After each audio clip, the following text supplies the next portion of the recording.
Live from downtown Detroit, Local 4 News at 11 starts now. Dan Gilbert awake and responsive in the ICU. Tonight, new information on how the billionaire businessman is doing after suffering a stroke. But we begin with the local forecasters tracking the threat of storms across Metro Detroit. It is a wet end to what ended up being a gorgeous Memorial Day holiday. It was a nice weekend, that's for sure, but change is on the way. Andrew's in for Ben with what to expect overnight.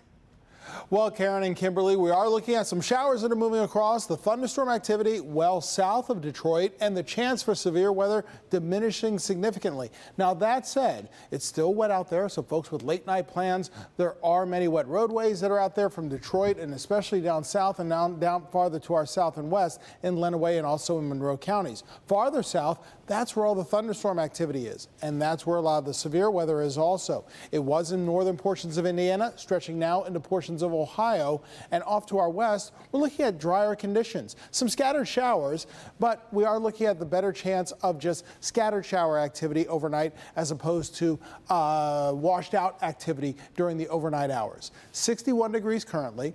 Winds at 6 miles per hour. Visibility with some of the rain falling down to about 7 miles. Temperatures are also in the upper 50s and to around 60 degrees in your neighborhood.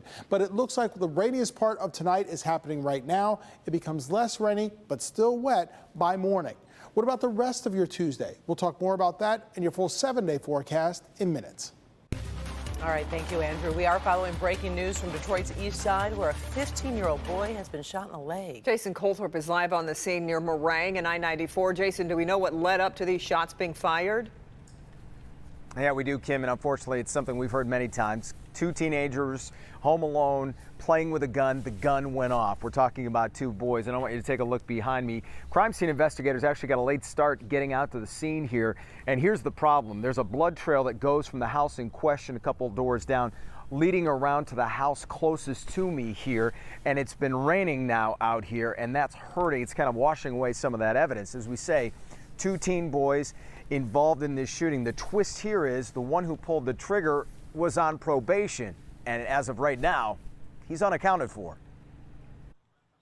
He was saying, help, help. The shot rang out in this east side neighborhood just after 7:30. I heard one gunshot, then I seen the kid just come outside with his leg all bloody. Police say two 15-year-old boys home alone at this house on Lanark were playing with a gun when it went off, hitting one boy in the right leg. It was basically like on his shin, like it shot through his shin and it came out like the side of his leg. So it was just like a whole bunch of blood like gushing out. It was all on his shoe. The boy was just panicking so bad, like he couldn't, like almost like he couldn't breathe. It was a lot of blood gushing out, so I had to hurry up, give him a towel. In all the chaos, the boy who pulled the trigger also came running out of the house. He came outside because he sat on our porch. He came outside, he apologized. He was like, I'm sorry. He was like, I was playing with the gun, I'm sorry.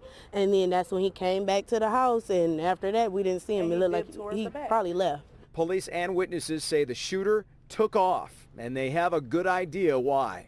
Are you able to say 100% this is accidental, no charges, or? I can't say that. The person who did the shooting was on probation, but it was an accident. He wasn't intentionally shooting.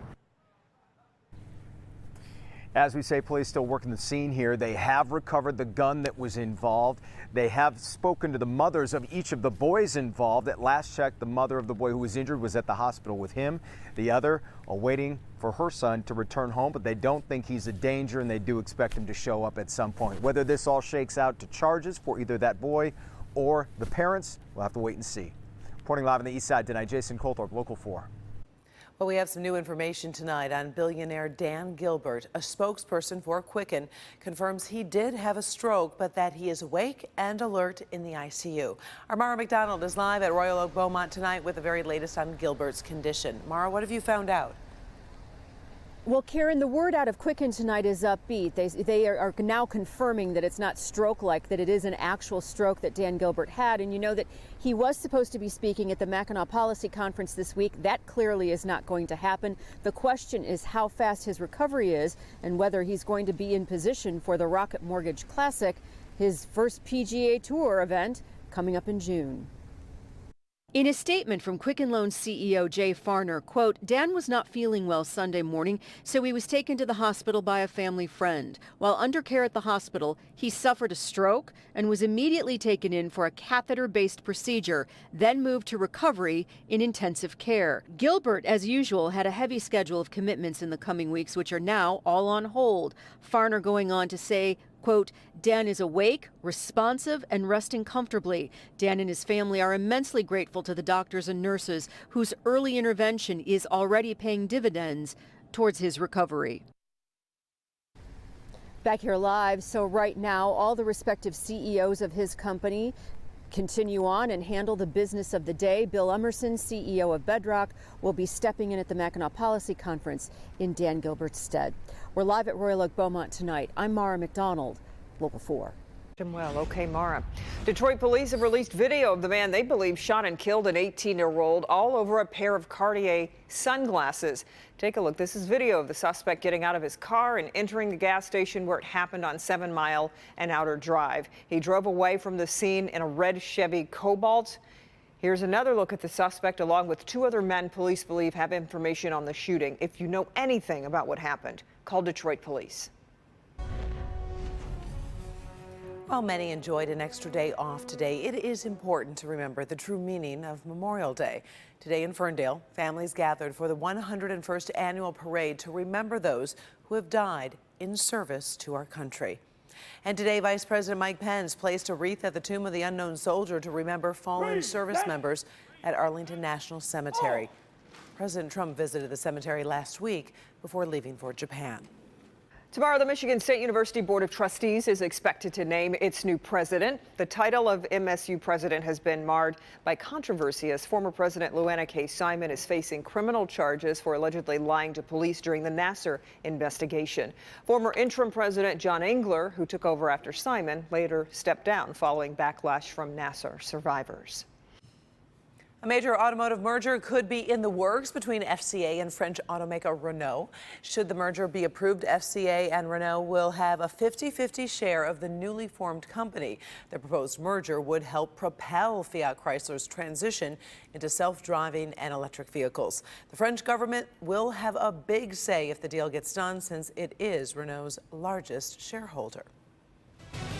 All right, still to come, a wanted man tries to convince officers they found the wrong man. And why it only took police a few seconds to know he was lying.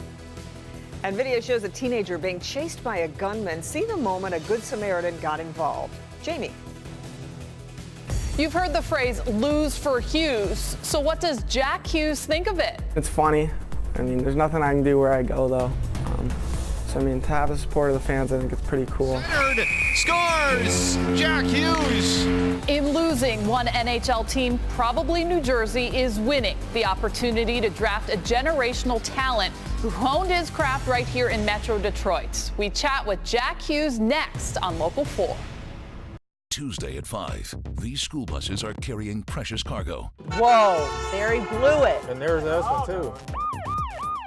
So why are so many drivers ignoring the flashing lights? You realize you went past a school bus? Watch out. The cops aren't the only ones on patrol. Let's see if all of the drivers obey the signs. So are the defenders. And these people are caught on camera. I'm not on TV, am I? Slow down, stop, and tune in. Tuesday on Local 4 News at 5.